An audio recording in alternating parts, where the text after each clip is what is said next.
中外记者朋友们，早上好。 Friends from the media, good morning. Welcome to the press conference of the third session of the 14th National People's Congress.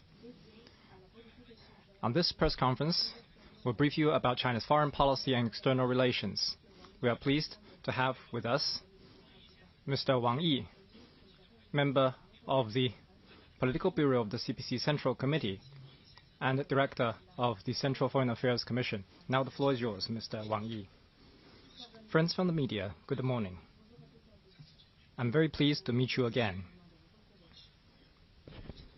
Thank you for your continued interest in and support of China's diplomacy. The year 2024 saw profound changes in the international landscape, as well as remarkable progress in China's reform and development. Under the stewardship of General Secretary Xi Jinping, China made important progress in its diplomacy.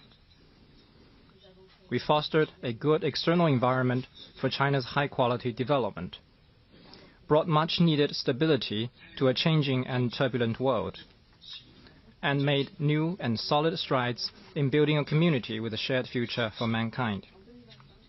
This year, the international situation is still full of challenges, but the mission of China's diplomacy remains unchanged.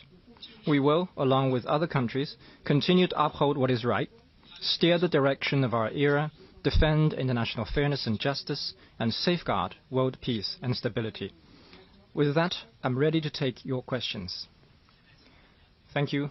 The floor is now open for questions.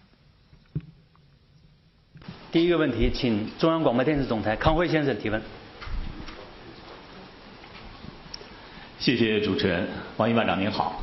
中央广播电视总台央视记者提问：在中国特色大国外交的进程当中，元首外交发挥着非常关键、非常重要的引领作用。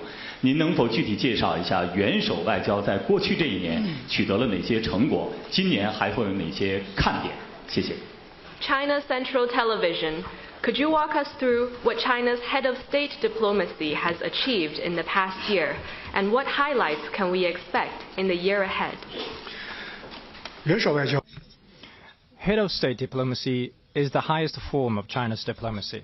In the past year, President Xi Jinping personally planned and conducted head of state diplomacy, and many fruitful results were achieved. Many wonderful moments are still fresh in our memory. The three monumental events that China hosted last year, namely the conference marking the 70th anniversary of the Five Principles of Peaceful Coexistence, the Beijing summit of the Forum on China-Africa Cooperation, and the China-Arab States Cooperation Forum, set a new benchmark of the Global South, joining hands for common progress. The four overseas visits by President Xi to Europe, Central Asia, the BRICS, and Latin America generated new dynamism for global solidarity and cooperation. President Xi also hosted many leaders and friends from foreign countries in more than 130 diplomatic engagements, adding a new, beautiful page to the annals of China's friendship with the world.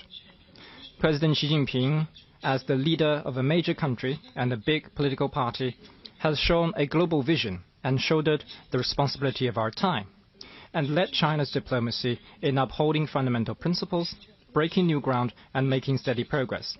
China's relations with the world have thus undergone positive and profound changes. First, China's foreign policies, especially those important concepts and initiatives proposed by President Xi, are increasingly welcomed and supported by the international community. Second, China's important role in addressing global challenges and resolving burning and tough issues is more and more expected and commended by countries across the world.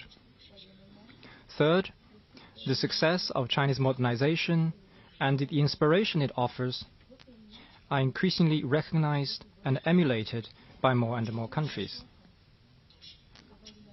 The year 2025 is important for both China and the world. There will be new highlights in China's head of state diplomacy.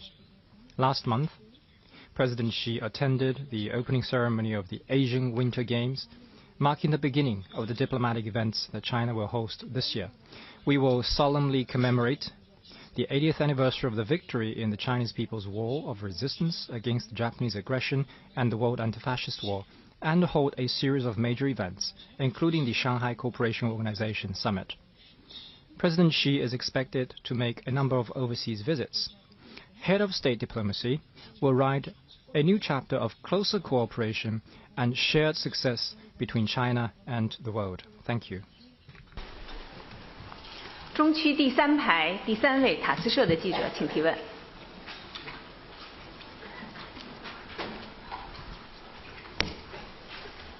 王部长你好，我是塔斯社的记者，我想问一下，去年以来，中俄领导人密集互动，两国关系健康发展，但是也有人担心，近期俄美开展对话，会不会影响中俄战略协作？您如何看待中俄关系？谢谢。Itar Tas, there have been frequent interactions between the leaders of China and Russia since last year, and China-Russia relations have enjoyed sound development. At the same time, some are wondering whether recent Russia-US talks would affect China-Russia strategic coordination. What is your take on China-Russia relations? 中俄关系 I have been asked about China-Russia relations every year, although from different perspectives each time. What I want to emphasize is that no matter how the international landscape evolves, the historical logic of China-Russia friendship will not change, and its internal driving force will not diminish. Based on deep reflections on historical experience, China and Russia have decided to forge everlasting good neighborliness and friendship, conduct comprehensive strategic coordination, and pursue mutual benefit cooperation and win-win, because this best serves the fundamental interests of the two peoples and conforms the trend of our times. The two countries have found a path of non-alliance, non-confrontation, and not targeting any third party in developing their relations. It is a pioneering effort in forging a new model of major country relations and has set a fine example for relations between neighboring countries. A mature, resilient, and stable China-Russia relationship will not be swayed by any turn of events, let alone be subject to interference by any third party. It is a constant in a turbulent world, rather than a variable in geopolitical games. Last year marked the 75th anniversary of China-Russia diplomatic relations. President Xi Jinping and President Vladimir Putin had 3 face-to-face meetings, jointly steering the China-Russia comprehensive strategic partnership of coordination for the new era into a new historical stage. This year will be the 80th anniversary of the victory in World War II. Back then, China and Russia fought valiantly in the main theaters of Asia and Europe, respectively. The two nations made immense sacrifice for and major historic contributions to the victory of the World Anti-Fascist War. The two sides will take the opportunity of joint commemoration of this important historical milestone to advocate the correct historical view of World War II, defend its victorious outcomes, uphold the UN-centered international system, and promote a more just and equitable international order. Thank you. 请大家继续提问。请中区第1排第3位这位男士，谢谢。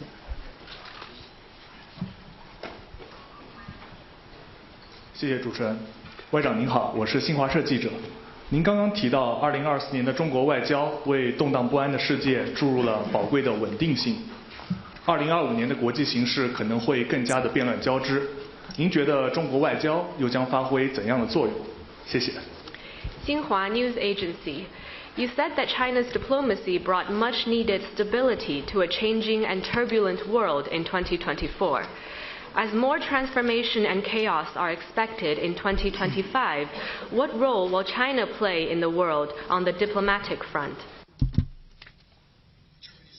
As you said, we're living in a changing and turbulent world where certainty is becoming a scarce resource. The choices made by countries, especially major countries, will determine the trajectory of our times and shape the future of the world. China's diplomacy will stand firm on the right side of history and on the side of human progress. We will provide certainty to this uncertain world. We will be a staunch force defending our national interests.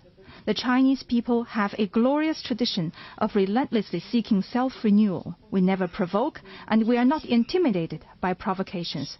No maximum pressure, threat, or blackmail can undermine the unity of the 1.4 billion people or stop our historic strides toward the great rejuvenation of the Chinese nation. We will be a just and a righteous force for world peace and stability.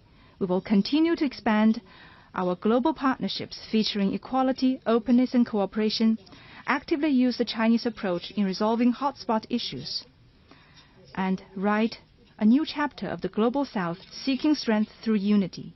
We will prove with facts that the path of peaceful development is bright and can ensure stable and sustainable progress, and that it should be the choice of all countries. We will be a progressive force for international fairness and justice. We will uphold true multilateralism and bear in mind the future of humanity and the well-being of the people. We will promote global governance that is based on extensive consultation, joint contribution, and shared benefit. We will observe the purposes and principles of the UN Charter and build more consensus for an equal and orderly multipolar world. We will be a constructive force for common development of the world. We will continue to expand high-standard opening up and share the vast opportunities of Chinese modernization with all countries. We will safeguard the multilateral free trade system, foster an open, inclusive, and non-discriminatory environment for international cooperation, and advance a universally beneficial and inclusive economic globalization. 请继续提问，请南区第6排第1位男士提问。谢谢，我是美国有线电视新闻 CNN 的记者。那你也知道，特朗普总统重返白宫之后，大力奉行他的美国优先政策。那么就职不到2个月的时间内呢，已经是让美国从多个重要的国际组织和协议中退群，同时冻结了美国对外援助的大部分运作和资金，对美国传统的盟友和伙伴也是威逼利诱。所以我给您的问题就是，您觉得他的这种种种政策行为，是不是可以让中国坐享其成，为中国在全球事务中扮演更关键角色，提供一个绝佳的战略机遇，并且顺势重塑由美国主导的国际秩序呢？谢谢。CNN. President Trump has adopted an America First policy after his return to the White House. Less than 2 months into his presidency, he has spoken about withdrawing from international organizations and treaties and suspending U.S. aid to foreign countries, and has threatened traditional allies. Do you think this is good for China's development? Does it provide a strategic opportunity for China to play a bigger role in international affairs and reshape the global? This is a very sharp question, but I'm ready to share with you my views. There are more than 190 countries in the world. Should everyone stress my country first and obsess over a position of strength? The law of the jungle would reign the world again. Smaller and weaker countries would bear the brunt first, and international norms and order would take a body blow. At the Paris conference over 100 years ago, the Chinese asked a question resonating across the ages. Does right prevail over might? Or does might make right? New China stands firm on the side of international justice and resolutely opposes power politics and hegemony. History should move forward, not backward. A big country should honor its international obligations and fulfill its due responsibilities. It should not put selfish interests before principles, still less wield its power to bully the weak. A saying in the West goes, there are no eternal friends, only permanent interests. But we in China believe that friends should be permanent, and we should pursue common interests. With a keen understanding of the trend of history and our times, President Xi Jinping has proposed building a community with a shared future for mankind and called on all countries to transcend disagreements and differences, jointly protect our only planet, and develop together the global village as our common home. This great vision reflects not only the fine tradition of Chinese civilization that the world belongs to all, but also the internationalist commitment of Chinese communists. It enables us to see the well-being of the entire humanity, just like having a bird's-eye view of all the mountains that would look small when we stand on a peak, as described in an ancient Chinese poem. We are pleased to see that more and more countries have joined the cause of building a community with a shared future for mankind. Over 100 countries support China's Global Development Initiative, Global Security Initiative, and Global Civilization Initiative, and that more than 3/4 of countries across the world have joined the family of Belt and Road Cooperation. History will prove that a real winner is the one that keeps in mind the interests of all, and that a community with a shared future for mankind will ensure the world belongs to everyone, and that everyone will have a bright future. Thank you. 请南区第一排第2位这位男士，印尼国家广播电台的记者提问。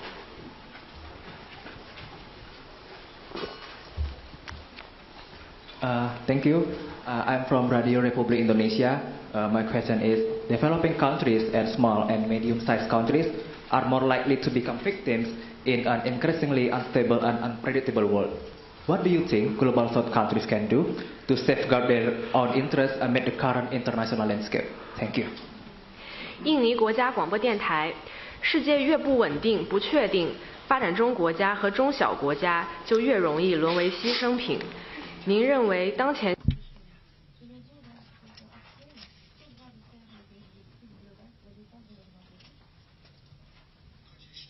The world today is marked by sweeping winds and surging clouds. The dynamism of these changes originates from the South. The hallmark of our era is the prominent, growing strength of the Global South, accounting for over 40% of global GDP and contributing as high as 80% of global growth. The Global South is a key force for maintaining world peace, driving world development, and improving global governance. As the world is undergoing great transformation unseen in a century, historic changes are taking place in the East-West, South-North dynamics. The Global South holds the key to bringing stability to the world and making it a better place. The Global South should strengthen themselves. Since the beginning of the year, Indonesia has become a full member of BRICS. Let me offer my congratulations. And 9 partner countries have joined the BRICS family. BRICS is emerging as a backbone of cooperation and an engine of growth in the Global South. The greater BRICS should be made bigger and stronger to give more momentum to the development of the Global South. The Global South should stand together in unity. This year, China will host the Shanghai Cooperation Organization Summit, Brazil the BRICS Summit, and South Africa the G20 Summit. We should speak in one voice to the world, safeguard our common interests, and steadily increase our representation and voice in global governance. The Global South should strive for development. Last November, President Xi Jinping announced 8 actions that China would take in support of global development, generating new energy for faster Global South development. We should keep development as a central international agenda item, build up the momentum, enhance our capacity, and advance hand in hand toward modernization. China is naturally a member of the Global South because we have fought colonialism and hegemonism together in history, and we are committed to the common goal of development and revitalization. No matter how the world changes, Our heart will always be with the Global South, and our root will grow deeper in the Global South. China will work with all Global South countries to add a new chapter to the annals of the history of the world. 请北区第3排第3位男士，彭博社的记者提问。Thank you. A question from Bloomberg. Direct talks have started between the United States and Russia on ending the war in Ukraine. President Trump has said he would welcome China's help in the process. What role does China think it could play? And under what circumstances would China consider sending peacekeeping troops into Ukraine? Thank you. 彭博社，美国和俄罗斯已就结束乌克兰危机展开直接谈判。特朗普总统表示，欢迎中国在这一过程中提供帮助。中方认为应该为此发挥什么作用？什么情况下中方会考虑派遣维和部队？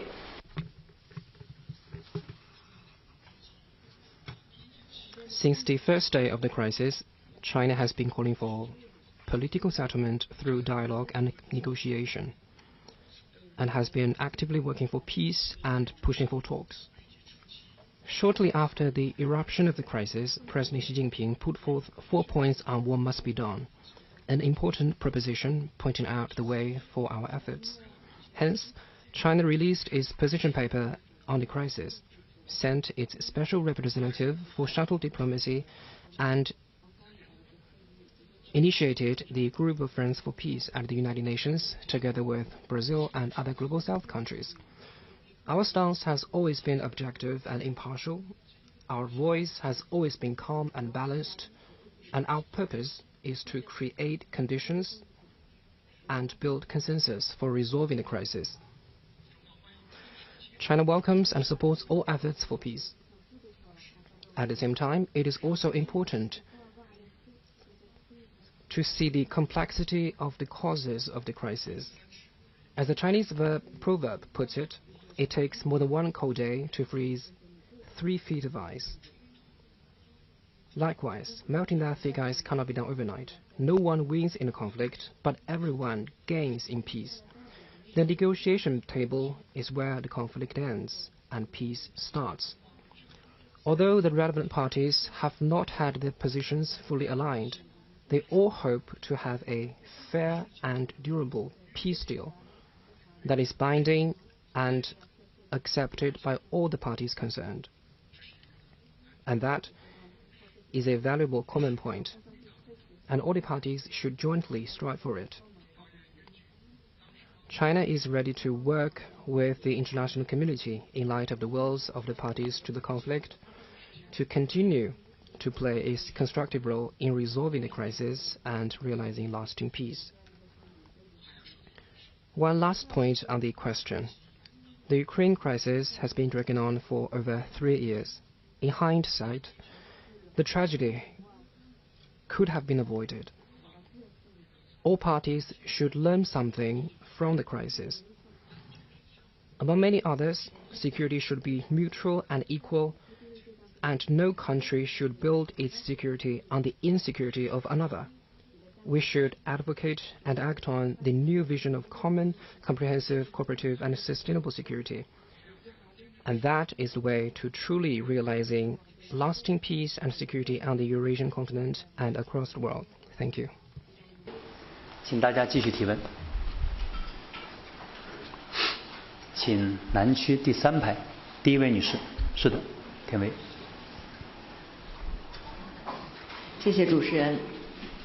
外长您好，中央广播电视总台 CGTN 记者提问。DeepSeek 异军突起，向全球展示了中国在人工智能领域的创新能力。不过呢，也有人说美国无法接受中国科技的创新和领先，有可能会比不过就抢，得不到就毁，无法能够对中国科技的崛起，这是他们对中国科技崛起的一种本能的反应。所以想请教部长，您如何看待中美科技领域的竞争？谢谢。CGTN.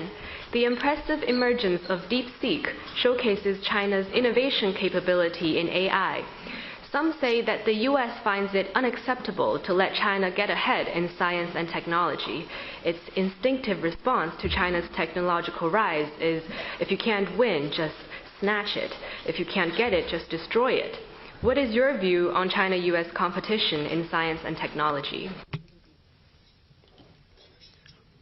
Recently, China's scientific and technological innovation has more than once defied people's imagination.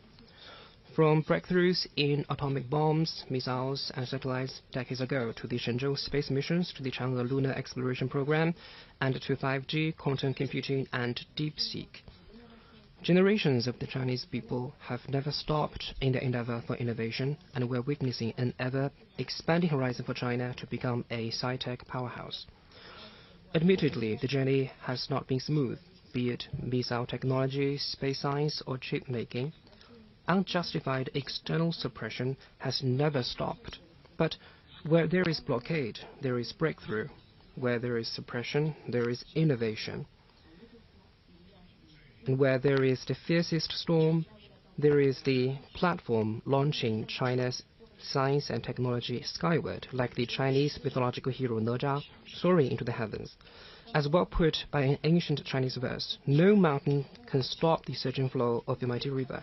Likewise, high fences and small yachts cannot suppress the spirit of innovation, and decoupling and supply chain disruptions will only lead to self-isolation. Science and technology should not be used to put up an iron curtain. It should be the wealth that benefits all and is shared by all. To promote common development of humanity, China has taken real measures to implement the Global AI Governance Initiative put forth by President Xi Jinping and released the AI Capacity Building Action Plan for Good and for All. We have also proposed the Initiative on International Cooperation in Open Science together with Brazil, South Africa, and the African Union, calling on all to give priority to sci-tech capacity building of the Global South so that no country is left behind.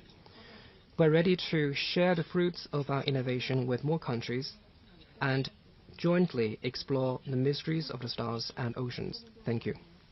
提问，请中区第6排路透社的记者提问。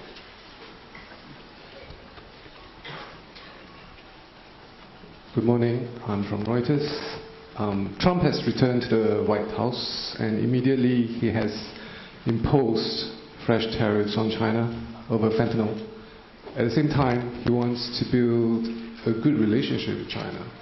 So my question is, how differently will China engage with the Trump administration over the next 4 years compared with Trump's first term? Thank you. 路透社，特朗普重返白宫不久，就以芬太尼为由对中国输美商品加征新一轮关税。与此同时，他也表示希望同中国建立良好的关系。与特朗普第一任期相比，中方在接下来的4年里与特朗普政府打交道的方式将有何不同？相互尊重。 Mutual respect is a basic norm governing state-to-state relations. It is also an important prerequisite for China-US relations. No country should fantasize that it can suppress China and maintain good relations with China at the same time. Such two-faced acts are not good for the stability of bilateral relations or for building mutual trust. You talk about fentanyl. On fentanyl, it must be made clear at the outset that China always takes resolute measures against drug trafficking and manufacturing, and China has put in place the toughest and most comprehensive counter-narcotics policies in today's world. As early as in 2019, upon the request of the US side, China scheduled all fentanyl-related substances, the first country in the world to do so. But the abuse of fentanyl in the United States is a problem that must be confronted and resolved by the United States itself. On humanitarian grounds, China has been assisting the United States in various ways. The United States should not return good with evil or even impose arbitrary tariffs. No responsible major country should do that. As the Chinese saying goes, If one's action fails, look for the reason within oneself. The United States should go over what has actually happened. What has it achieved from tariff and trade wars these years? Has its trade deficit widened or narrowed? Has its manufacturing become more competitive or less competitive? Has U.S. inflation gone up or down? Has the life of its people got better or worse? China-U.S. business relations are based on two-way and reciprocal interactions. Cooperation will bring about mutual benefit and win-win. And China will definitely take countermeasures in response to arbitrary pressure. As the world's largest developing and developed countries, respectively, China and the United States will stay on this planet for a long time. They must, therefore, seek peaceful coexistence. As President Xi Jinping noted in his telephone call with President Donald Trump earlier this year, confrontation and conflict should not be an option. Given the extensive common interests and broad space for cooperation, it is fully possible for China and the United States to become partners, helping each other succeed and prosper together. China will stay committed to the three principles proposed by President Xi Jinping: mutual respect, peaceful coexistence, and win-win cooperation in promoting steady, sound, and sustainable development of China-U.S. relations.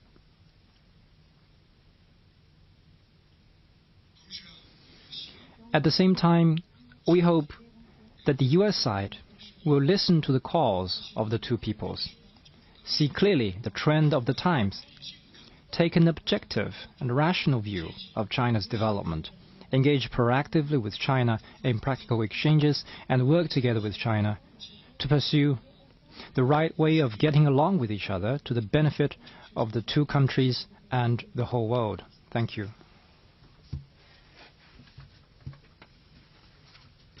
北区第4排第一位女士，谢谢。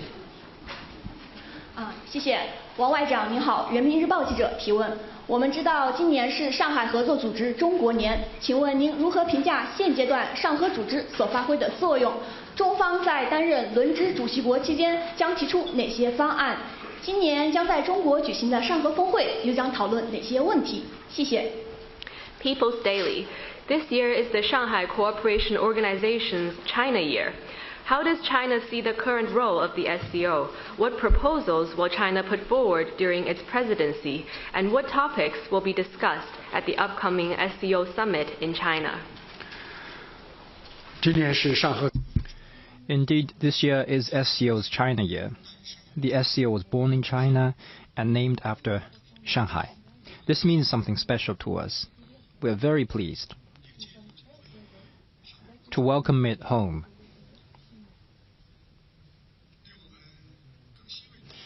It is even more heartening that the SCO has grown through the past 24 years from a 6-member organization to a big family consisting of 26 countries. It has become a regional cooperation organization with the largest geographical area and population. The key to SCO's growth lies in its commitment to the Shanghai spirit, in its adherence to the founding principles of mutual trust, mutual benefit, equality, consultation, respect for diversity of civilizations, and pursuit of common development, and in its success in charting a new path for regional cooperation. As the rotating president, China is putting together more than 100 events in political, security, economic, and the people-to-people fields under the theme of upholding the Shanghai spirit, SCO on the move. We will take real actions to carry forward the Shanghai spirit and promote the SCO's development. I would like to let you know that China will host the SCO summit in Tianjin this autumn. Leaders will get together by the Haihe River to reflect on SCO's accomplishments, plan the future, and build consensus for cooperation. It will help the SCO embark on a new journey from China and make the organization a more close-knit community with a shared future. 请中区第二排第二位白色上装的女士，谢谢。外长您好，环球时报记者提问。有观点认为，当前的国际秩序正处在二战以来最危险的时刻，联合国的作用和权威受到削弱。请问中方认为应该如何去处理这一局面？另外，中国将在其中发挥什么样的作用？谢谢。Global Times. Some believe that the international order is at the most dangerous moment since World War II, and that the role and authority of the United Nations are being undermined. How can this situation be addressed, and what role will China play? This year marks the 80th anniversary of the UN. Around the end of World War II, the most important decision the international community made was to establish the UN and make it the primary platform for maintaining world peace and promoting global governance. Facts have shown that the UN has withstood tests and has been instrumental. Today there have been fundamental changes in the world situation. Unilateralism is on the rise and power politics runs rampant. Some countries have voiced skepticism of one kind or another about the UN, but China believes that the more complex the problems, the greater the need to accentuate the important status of the UN. The more pressing the challenges, the greater the need to uphold the due authority of the UN. All countries want to prevent the world from returning to the law of the jungle.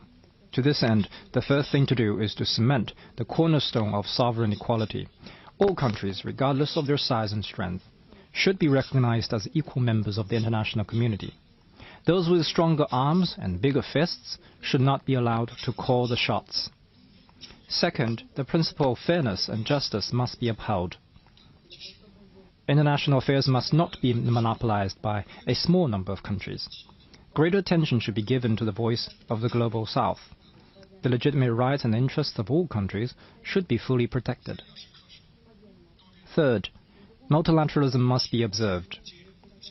Countries should stay committed to the principles of extensive consultation, joint contribution and shared benefit, replace bloc confrontation with inclusive collaboration, and shatter small circles with greater solidarity. Fourth, the authority of the international rule of law must be strengthened. Major countries in particular should take the lead in upholding integrity, embracing the rule of law, and opposing double standards and selective application. Still less should they resort to bullying, monopoly, trickery, or extortion. China is a founder and beneficiary of the post-World War II international order. Naturally, we are an advocate and builder of it as well. We have no intentions to start all over again, nor do we support any country's attempt to overturn the current order. China is well aware of its international responsibility as a permanent member of the UN Security Council. It will firmly safeguard the central role of the UN, come forward to be a pillar of the multilateral system, and speak up for justice for the global south. Last month, at the UN Security Council, China chaired the high-level meeting on practicing multilateralism, reforming and improving global governance. More than 100 countries signed up to attend, kicking off the commemorations of UN's 80th anniversary. China is ready to work with all sides to reflect on the founding vision of the UN, observe the purposes and principles of the UN Charter, and build a more just and equitable global governance system. Thank you. 请南区第4排第2位这位男士提问。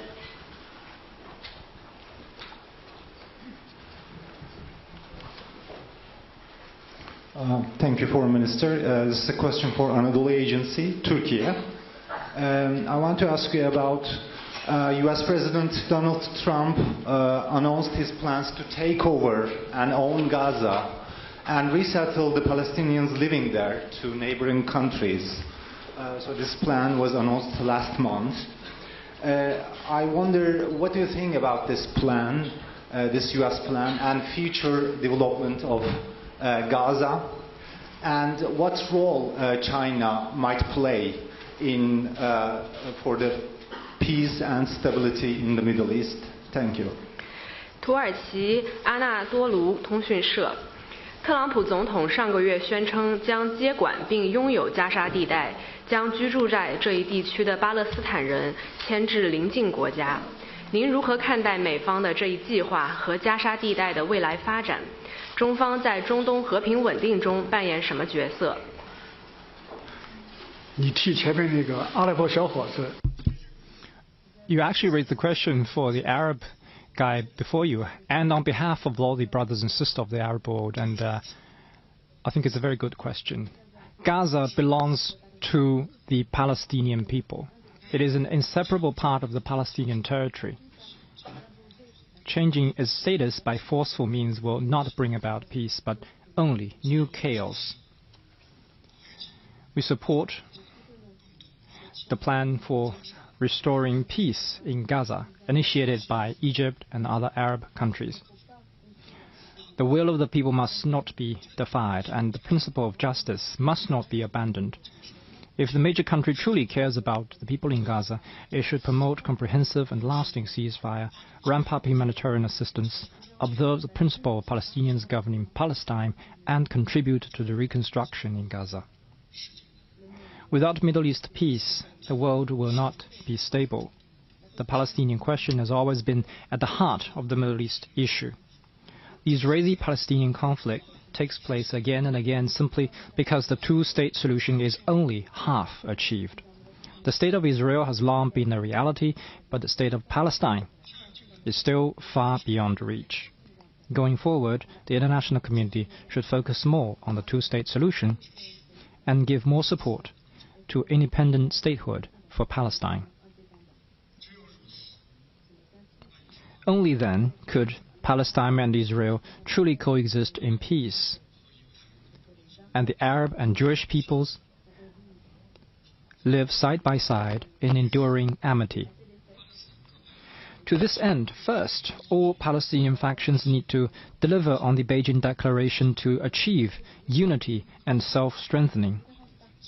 All parties in the Middle East need to rise above differences to support Palestinian statehood, and the international community need to build consensus and promote peace between Palestine and Israel. China is a strategic partner of Middle East countries and a sincere friend of our Arab brothers.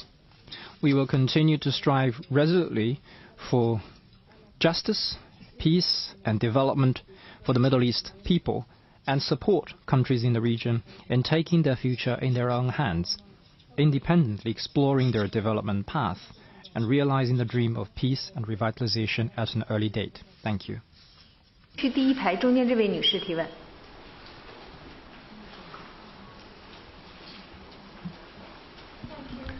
Good morning. I'm from the news agency of Nigeria. So last year, China successfully held the Beijing summit of the Forum on China-Africa Cooperation, and earlier this year in January you made Africa your first overseas destination, visiting Nigeria, Namibia, Chad and Congo. So now, how will China help deliver on outcomes of the FOCAC summit, and at the same time, how will China help Africa, improve better on its prosperity and development considering current challenges? Thank you. 尼日利亚通讯社，去年中国成功举办中非合作论坛北京峰会，今年您新年首访非洲4国，包括尼日利亚，中方将如何落实峰会成果，助力非洲实现发展和繁荣？ China and Africa are always good friends, good partners and good brothers with a shared future. Under the guidance of President Xi Jinping and African leaders, China-Africa relationship is now at its best in history. China has established strategic partnership with all African countries having diplomatic ties with it. The China-Africa community with a shared future has been elevated to an all-weather level. This year marks the 25th anniversary of FOCAC. Over the past 25 years, China has helped Africa build or upgrade nearly 100,000 kilometers of roads and more than 10,000 kilometers of railways. In the past 3 years alone, Chinese enterprises created more than 1.1 million new jobs in Africa. China has remained Africa's largest trade partner for 16 consecutive years. To African brothers and sisters, China-Africa cooperation is visible, tangible, and truly beneficial. Last year, a Gambian farmer sent a bag of rice he grew all the way to Hunan province in China to show respect to Yuan Longping, the father of hybrid rice. It is China's hybrid rice that has helped end hunger and bring hope to them. Stories like these are happening in Africa every day. Africa is a fertile land of hope of the 21st century. There will be no global modernization without African modernization. The stability of development of Africa is vital to the future of humanity, and the world must listen to Africa and heed its concerns. Africa is going through a new awakening, and countries should support Africa in exploring a new development path of self-reliance and self-strengthening. This year marks the beginning of implementing the outcomes of FOCAC Beijing Summit.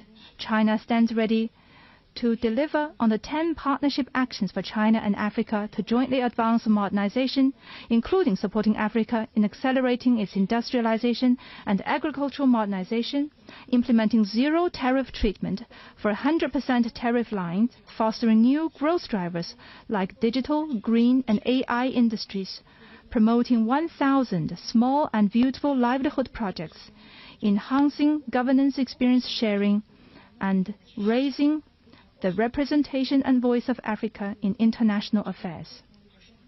This year, the G20 summit will be held on the African continent for the first time. China firmly supports South Africa in carrying out its duty as G20 president and in leaving a distinctively African mark in global governance.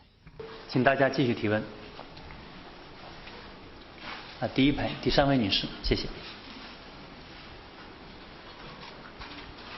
谢谢，我是凤凰卫视、凤凰网、凤凰秀的记者。我有个关于台湾的问题，我们也注意到一段时间以来，国际上有论调认为，联合国大会的2758号决议它不等同于一个中国原则，没有明确台湾的主权归属问题，没有阻止台湾参与国际组织。请问您对此有何回应？谢谢。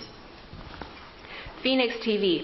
For some time, there has been a narrative in a few countries that Resolution 2758 of the UN General Assembly is not equivalent to the One China principle, does not make clear of the sovereignty of Taiwan, and does not prevent Taiwan from participating in international organizations. What is your... Such a narrative is a blatant challenge to the authority of the UN and the post-war international order. It is extremely absurd and dangerous. Those who spread it could use some help to improve their common sense.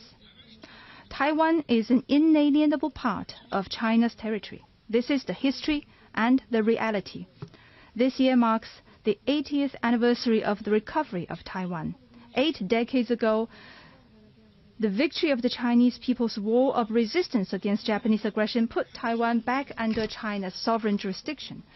Both the Cairo Declaration and the Potsdam Proclamation, issued by major victorious nations of World War II, stated in explicit terms that Taiwan is a territory that Japan has stolen from the Chinese and shall be restored to China. Japan also accepted the terms of the Potsdam Proclamation and announced its unconditional surrender.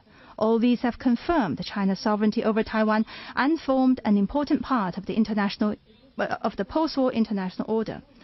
Resolution 2758 was later adopted in 1971 by the UN General Assembly with an overwhelming majority. It decides to restore all the lawful rights of the People's Republic of China at the UN and expel forthwith the representatives of the Taiwan authorities from the UN and all the organizations related to it. Once and for all, this resolution resolved the issue of the representation of the whole of China, including Taiwan, in the UN, and precluded any possibility of creating two Chinas or one China, one Taiwan. The only reference to the Taiwan region in the UN is Taiwan province of China. Taiwan is never a country, not in the past and never in the future. To clamor for Taiwan independence is to split the country. To support Taiwan independence is to interfere in China's internal affairs. And to connive at Taiwan independence is to undermine the stability of the Taiwan Strait. The principle of sovereignty is the cornerstone of the UN Charter.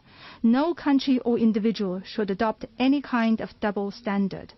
Respect for all countries' sovereignty and territorial integrity should mean support for China's complete reunification. And commitment to one China should mean opposition to any form of Taiwan independence. Realizing China's complete reunification is a shared aspiration of the Chinese nation. It is an inevitable trend, and it is what the greater national interests entail. Seeking Taiwan independence is doomed to backfire, and using Taiwan to contain China will be nothing but a futile attempt. China will realize reunification, and this is unstoppable. Thank you. 请北区第5排第2位巴基斯坦通讯社的记者提问。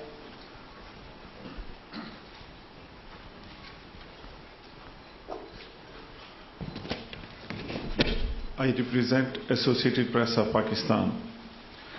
China attaches great importance to its relation with neighboring countries. However, the US deployment of mid-range capability missile system in the region has caused tension. Some of China's neighbors face rising security risks which add uncertainty to China's neighboring environment. While China's neighbors expect to share in the benefit of China's development, they worry about the potential impact of Chinese goods on their own industries. How does China see the current situation in its neighborhood? Any new consideration for China's foreign policy towards this region? Thank you. 巴基斯坦通讯社。中国高度重视与周边国家的关系，但美国在本地区部署中导，挑动矛盾，一些邻国安全风险高企，给中国周边增添了不稳定因素。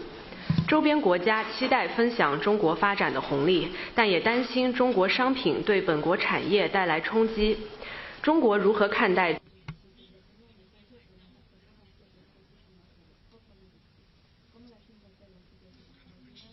Since the beginning of this century, Asia has maintained rapid growth and become a leading force for global development and a shining example of peace and stability. This has not come easily and should be cherished with great care. Asia is where China calls home and builds its future. It is also the common home for China and fellow Asian countries.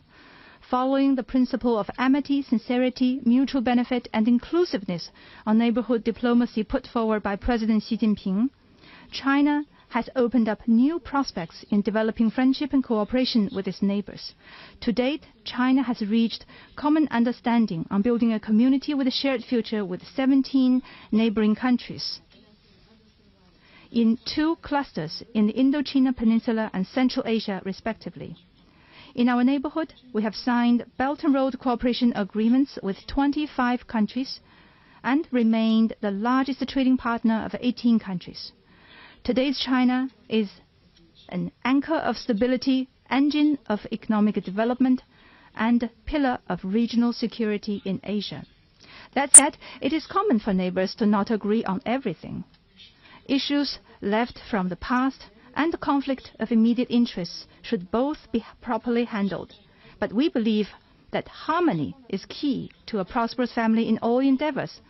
As long as we remain committed to the vision of a common home, stick to the goal of building a community with a shared future, and follow the principles of equal-footed consultation, mutual understanding, and mutual accommodation, we will be able to resolve differences, work with one another, and achieve win-win results. In the meantime, China will continue to open wider to neighboring countries, including through unilateral initiatives, and share more development benefits with its neighbors. You mentioned the U.S. deployment of mid-range missile system in the region. China is firmly opposed to such attempt, and it is not welcomed by regional countries either. Years have passed since the US released its Indo-Pacific strategy, but what has it done for regional countries? Nothing except for stirring up troubles and creating disputes. It has proved to be more of a disruptive factor than a constructive contributor. Asia is not an arena for big power rivalry. It should become a demonstration field for international cooperation. We believe that it's important to practice open regionalism and share in Asia's development opportunities based on mutual respect and win-win cooperation. Thank you. 请中区第4排中间位置那位男士，法新社的记者提问。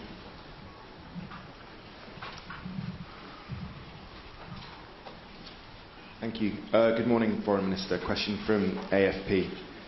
China and the European Union are in the middle of long-running commercial tensions involving investigations over the renewables and electric vehicle sectors in particular. How does the Foreign Ministry see relations with the bloc evolving despite those tensions? Thank you. 中欧面临长期紧张的经贸关系，尤其是在新能源和电动车领域。在这种情况下，外交部如何看待中欧关系发展？ This year marks the 50th anniversary of the China-EU diplomatic ties. This is an important year. In this half-century-long relationship, the most valuable asset is mutual respect. The most powerful impetus is mutual benefit. The greatest unifying consensus is multilateralism, and the most accurate characterization is cooperation partner. Over the past 5 decades, China-EU cooperation has come a long way. Bilateral trade has expanded from $2.4 billion to $780 billion. Investment has increased from almost zero to close to $260 billion. The China-Europe Railway Express has run more than 100,000 cargo trips and become a golden passage connecting Asia and Europe. 50 years on, China and the EU jointly make up over 1/3 of the world economy, and the cooperation between the two has a greater strategic value and global influence. A healthy and stable relationship will lift up both sides and make for a brighter world. In his phone call with President of the European Council, Antonio Costa, earlier this year, President Xi Jinping noted that when the world becomes more challenging and complex, China and the EU have more reason to renew their purpose in establishing diplomatic relations, strengthen strategic communication, enhance strategic mutual trust, and maintain this partnership relationship. China remains confident in Europe and believes Europe can be our trustworthy partner. The two sides have the capacity and wisdom to properly resolve pending issues through friendly consultation and jointly usher in another promising 50 years. Thank you. 继续提问，请南区第1排第4位男士，谢谢。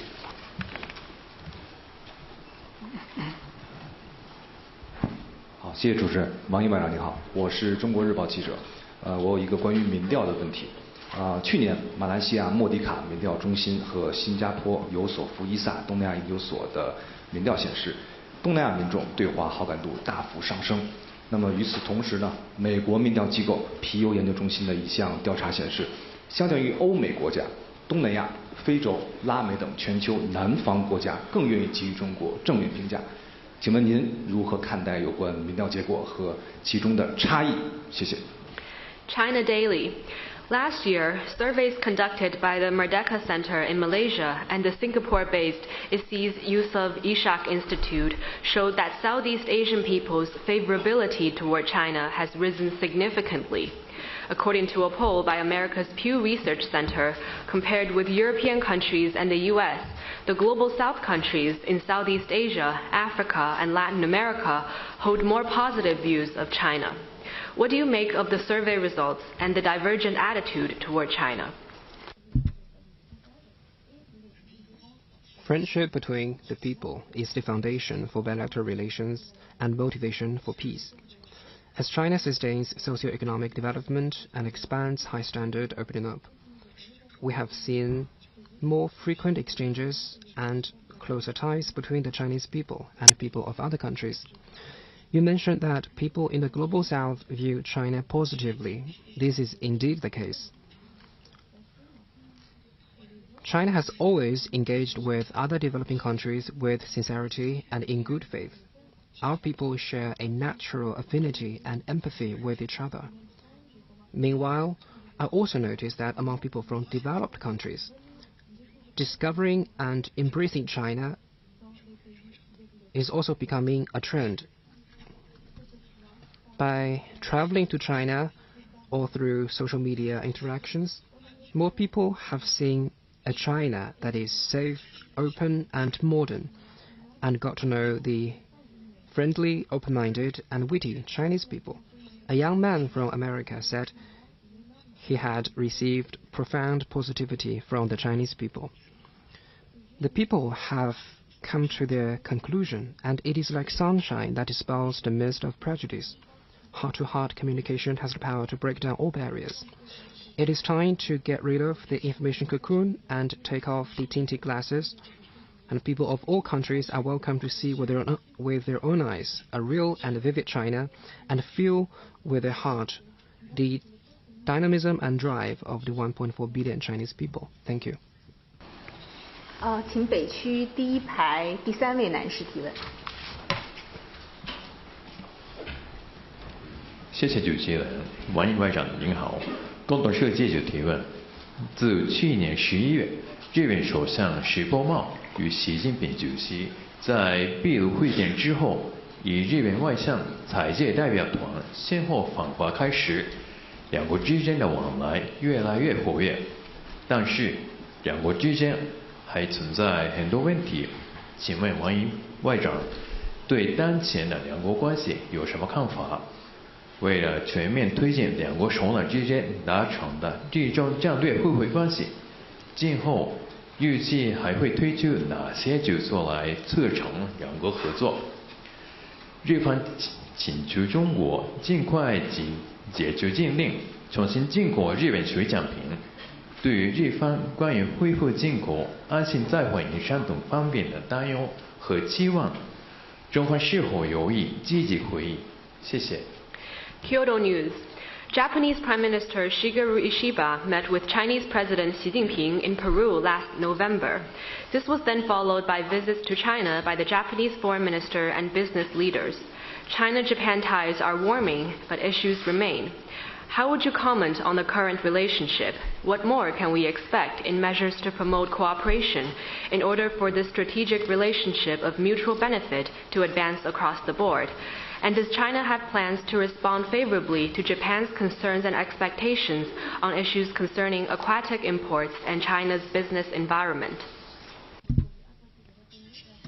Last November, leaders of the two countries reached important common understandings on following the four political documents between China and Japan, comprehensively advancing the strategic relationship of mutual benefit and building a constructive and stable China-Japan relationship fit for the new era. With concerted efforts, bilateral relations have demonstrated a momentum of improvement and growth. We welcome enhanced exchanges, deeper mutually beneficial cooperation, and stronger goodwill between all sectors of our society. All these are in the long-term interests of both sides.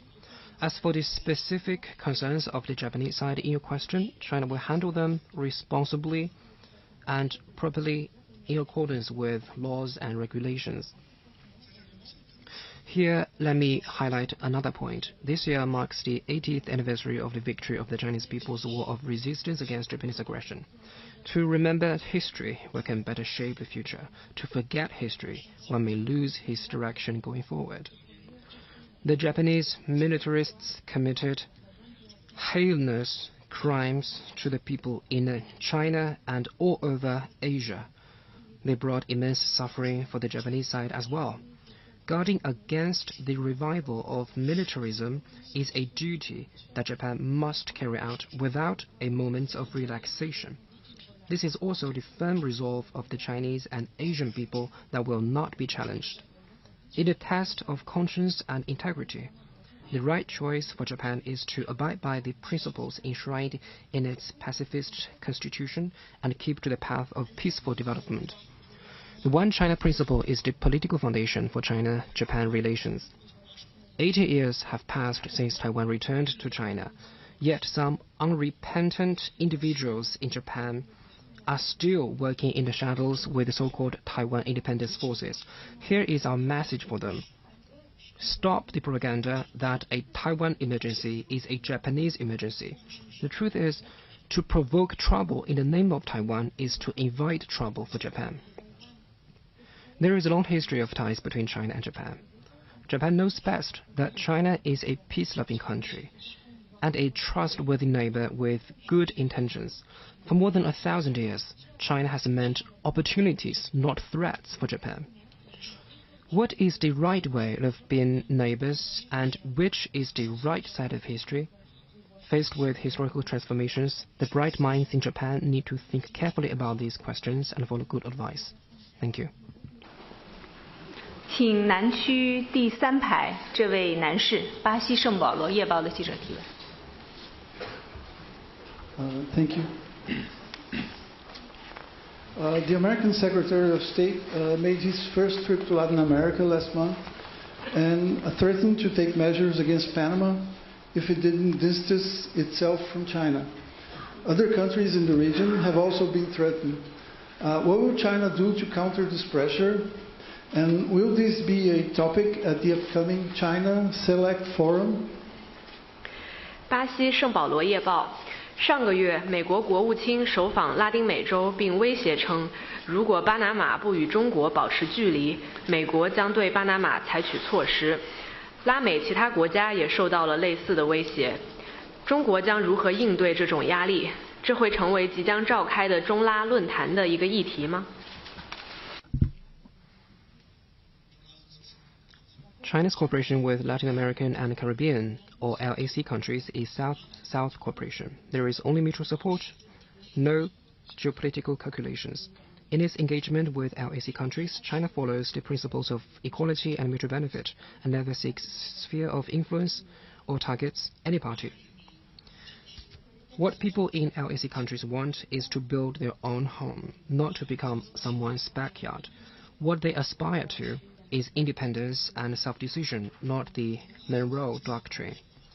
Cooperation between China and LAC countries has won popular support because it respects the will of the people, meets the needs of regional countries, and provides reliable options and broad prospects for the revitalization of the region.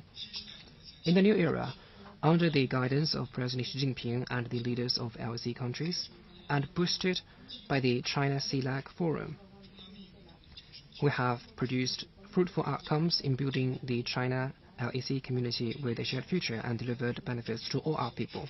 This year marks the 10th anniversary of the formal launch of the China CELAC Forum. China will host the 4th ministerial meeting of the forum in the first half of this year. Taking this as an opportunity, the two sides will come together over the mountains and the oceans and regardless of all disturbances to take China-LAC cooperation to a high level. Thank you.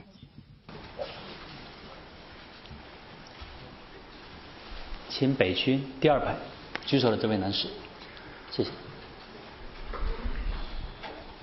谢谢主持人，外长你好，东方卫视看看新闻记者提问：中国经济呢一直是世界经济增长的引擎，但近几年呢世界经济增长乏力，中国经济呢也遇到了一些挑战。想请问您觉得对中国经济今年的形势您如何看待？另外呢，今年的中国外交又将会推出哪些新举措，来更好地服务中国式现代化及社会经济发展？谢谢。Dragon TV.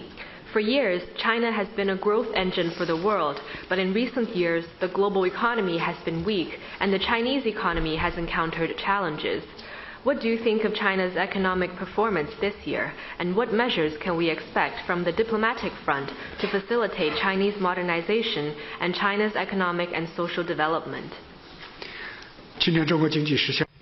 The Chinese economy registered a 5% growth last year, continuing to stand out among the world's major economies.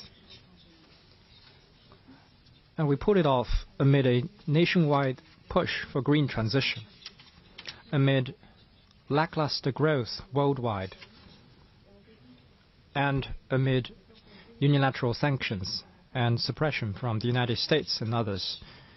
It shows the distinct feature of the Chinese economy. Go get it against all odds. As President Xi Jinping pointed out, we always grow in the wind and rain, and we get stronger through hard times. Whether it was the global financial crisis or the COVID-19 pandemic, did the Chinese economy ever fail to withstand the immense challenges and achieve even better development? Our confidence comes from China's supersized market and huge domestic demand, from China's robust industries and innovative drive, and more importantly, from China's institutional strength and reform and opening up. As people often say, the next China is still China. The Chinese miracle of unprecedented high-speed growth will be followed by even more remarkable high-quality development. China's foreign service will continue to provide solid strategic underpinning and foster a favorable external environment for Chinese modernization. We will create more convenient channels for two-way travel. So far, China has granted unilateral visa-free entry to 38 countries and extended the transit visa-free period to 240 hours for 54 countries.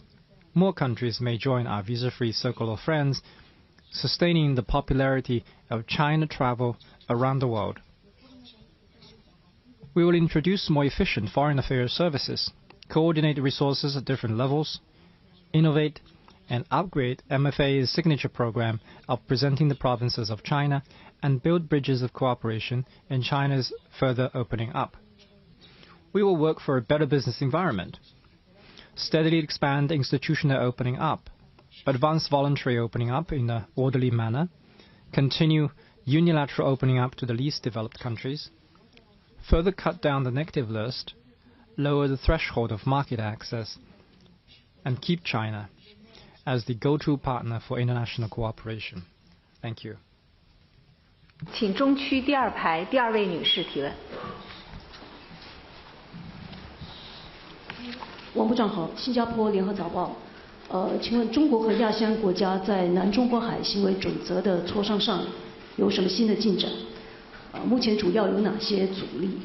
那过去1年，中国和菲律宾在南中国海的摩擦，会不会让磋商前景变得暗淡？中国要如何与亚细安国家增强互信，排除障碍，以推动南中国海行为准则尽快达成？谢谢。联合早报 What progress have China and ASEAN countries made in the consultations on a code of conduct in the South China Sea, and what are the major obstacles? Will frictions between China and the Philippines in the South China Sea over the past year dim the prospects for consultations? And how does China plan to enhance mutual trust with ASEAN countries and remove the roadblocks in order to achieve an early conclusion of the COC? Last year, with the joint efforts by China and ASEAN countries, the South China Sea maintained peace and stability and remained the safest and busiest waters for international navigation and overflight. China and Indonesia signed an intergovernmental document on maritime joint development. China and Malaysia launched a bilateral dialogue on the management of maritime issues. China has established maritime dialogue mechanisms with all countries concerned. These are proof that there is no problem that cannot be solved through dialogue and no goals that cannot be reached with cooperation. You mentioned the frictions between China and the Philippines. At an international forum a few weeks ago, an official from a regional country noted that the Philippine moves to create frictions are like a shadow play, which is a vivid analogy. For every move on the sea by the Philippines, there is a screenplay written by external forces. The show is live streamed by Western media, and the plot is invariably to smear China. People are no longer interested in watching the same performance again and again. China will continue to safeguard its territorial sovereignty and maritime rights and interests in accordance with law. When managing the situation at Renaijiao and Huangyandao, we will also take into account the actual conditions out of the humanitarian spirit. But let me make it clear that infringement and provocation will backfire, and those acting as others' chess pieces are bound to be discarded. To realize good neighborliness, lasting peace and security in the South China Sea, one needs trust and also rules. The key is to implement the Declaration on the Conduct of Parties in the South China Sea, or DOC, and develop a sound COC. With China's facilitation, consultations on the COC are accelerating, and the third reading of the text has been completed. We have full confidence in the prospect of concluding the COC. China is ready to work with ASEAN countries to step up communication, stay clear of disturbances, and build consensus for an early conclusion of the COC, so as to make the South China Sea a sea of peace, friendship, and cooperation. Thank you.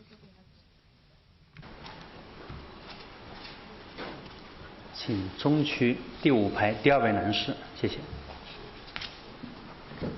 谢谢主持人，王毅外长您好，北京日报长安街知识记者提问：今年是第4次世界妇女大会召开30周年，习近平主席在2020年提出，中国将于今年再次召开全球妇女峰会，并指出要加快实现性别平等，将保护妇女权益上升为国家意志。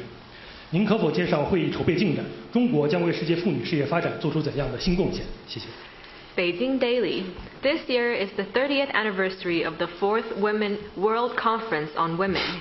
In 2020, President Xi Jinping offered to hold another Global Women's Summit in 2025 and pledged to double down on gender equality and make women's rights and interests a national commitment.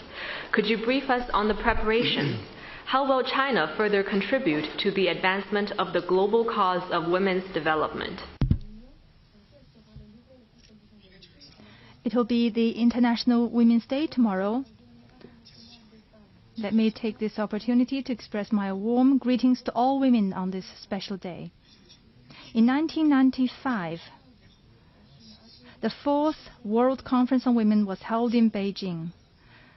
The Beijing Declaration and Platform for Action adopted at the conference became a milestone in the global pursuit of gender equality.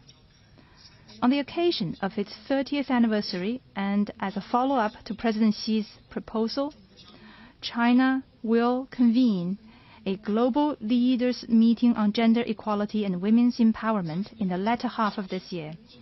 Over the past 3 decades, China has acted on the spirit of the 1995 conference and made historic achievements in women's development in China.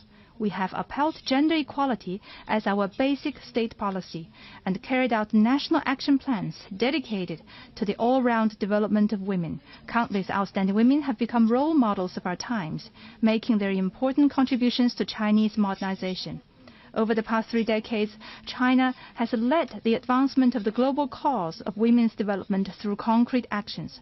We have supported the work of UN Women, partnered with UNESCO in setting up the Prize for Girls and Women's Education, helped fellow developing countries in implementing 100 maternal and child health projects, and trained over 200,000 female professionals for more than 180 countries and regions. 30 years ago, Beijing bore witness to the determination of the world's women to seek gender equality. This year, people will gather again in Beijing to discuss major issues concerning women's development worldwide. We look forward to seeing more women live life to the full and realize their dreams. 请继续提问。请南区第5排印报托的记者提问。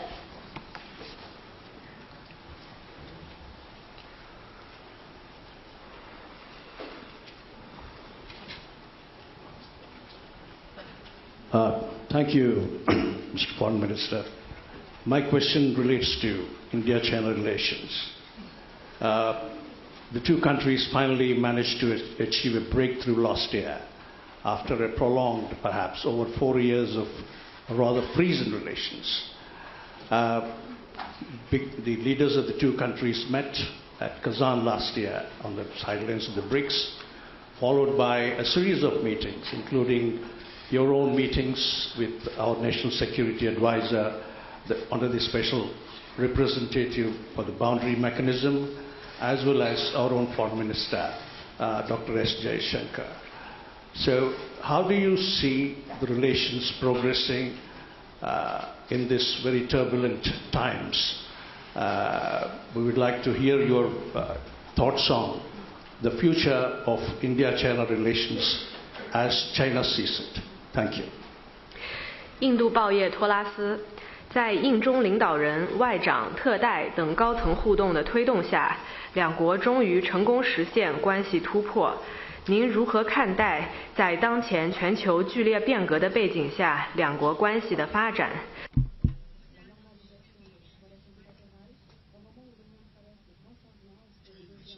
China-India relations have made positive strides over the past year.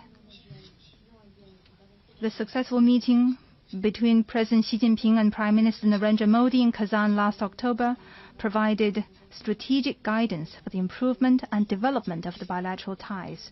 Both sides have earnestly followed through on the important common understandings of our leaders, strengthened exchanges and practical cooperation at all levels, and achieved a series of positive outcomes.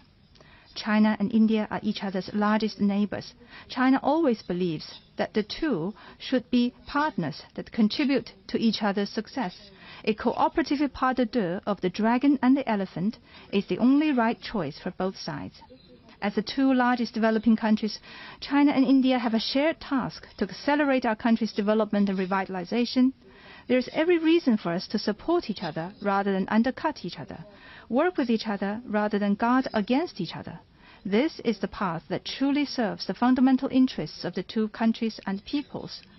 As two ancient civilizations, we have enough wisdom and capability to maintain peace and tranquility in the border areas, pending a fair and reasonable solution. We should never allow bilateral relations to be defined by the boundary question, or let specific differences affect the overall picture of our bilateral ties. As important members of the Global South, we have the responsibility to take the lead in opposing hegemonism and power politics. We must not only safeguard the legitimate rights and interests of our countries, but also uphold the basic norms governing international relations. When China and India join hands, the prospects for greater democracy in international relations and a stronger Global South will improve greatly. This year marks the 75th anniversary of China-India diplomatic relations. China stands ready to work with India to sum up past experience, forge a path forward, and advance China-India relations on the track of sound and stable development. Thank you. 大家继续提问，请中区第3排第一位女士，谢谢。谢谢主持人，外长您好，中新社记者提问：去年中国从国外平安撤回1万多名同胞。近期网赌、电诈等跨境犯罪活动引发舆论高度关注，有评论认为这会影响中国同相关国家人员往来。随着越来越多的中国民众走出国门，外交部将如何更好保护海外中国同胞合法权益？谢谢。China News Service. Last year, China safely evacuated and brought back over 10,000 nationals overseas. Recently, cross-border crimes like online gambling and telecom fraud have received much public attention. Some think this will impact the people-to-people exchanges between China and relevant countries. With more Chinese people traveling abroad, how well the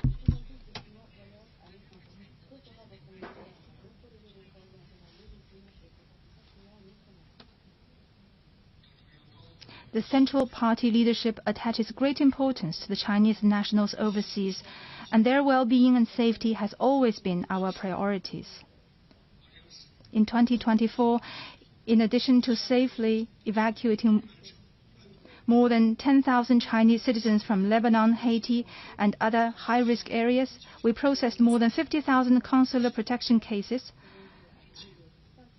handled over 500,000 calls on the consular service hotline 12308, and issued more than 5,000 safety alerts.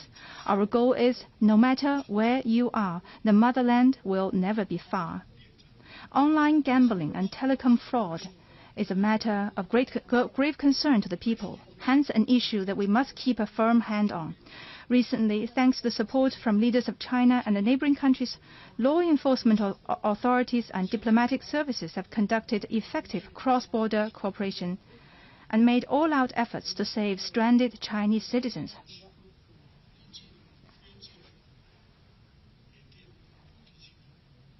The telecom fraud parks in northern Myanmar near the border region with China have all been removed.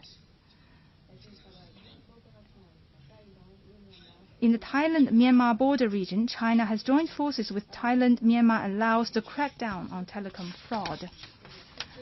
Our mission is to cut off the manipulating hands grasping at the people and to remove the malignancy of telecom fraud. In 2025, we will focus on 3 aspects to build the system for the protection of Chinese nationals and interests overseas.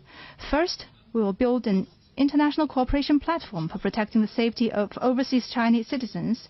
We will deepen cooperation on safety protection with other countries, especially with the BRI partner countries and Lantang Mekong countries, and expand the circle of friends for mutual assistance. Second, we will make good use of the consular service hotline, providing inquiries and assistance 24/7 without time difference. Third, we will improve the risk alert and emergency response coordination mechanism.